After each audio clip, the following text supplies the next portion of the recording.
Songs of praise in a church that's growing fast in a country where religion hasn't always been welcome. This congregation forms just a small part of Vietnam's 6 million Catholic faithful, one that is young, enthusiastic and devout.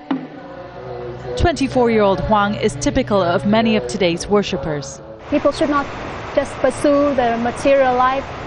They should spend some time to spend with themselves. I think people should come to God, a very sacred place, to settle down all the sufferings, all the trouble they are facing.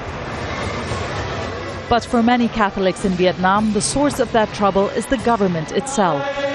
This rare demonstration last year called for the return of church land confiscated by the Vietnamese in the 1950s after the end of French colonial rule. It may seem like people are free to worship here, but the government still has a tight grip on religion.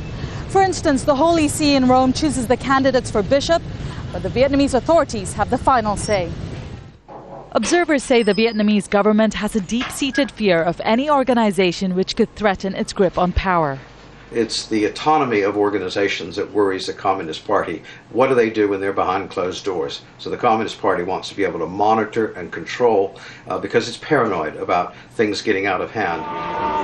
But despite the long-running issue of confiscated land and complaints about religious freedom, there are increasing signs Pope Benedict may visit Vietnam for the first time in 2010. Vietnam has just begun a holy year marking the 350th anniversary of the country's first Catholic diocese. And with a papal visit, the start of diplomatic relations. For Hanoi, it means enhanced international prestige and endorsement of its record of dealing with the church internally in Vietnam. For the Catholic Church, it means that at least the Vatican can be used then to influence the Hanoi government to lessen up on its repression. But the establishment of diplomatic ties remains delicate. Observers say former links won't necessarily mean the resolution of land disputes or halt crackdowns on behavior the government dislikes. The government wouldn't talk to Al Jazeera, merely referring us to a joint communiqué issued by the Holy See and the Vietnam government, which emphasized the country's commitment to religious freedom.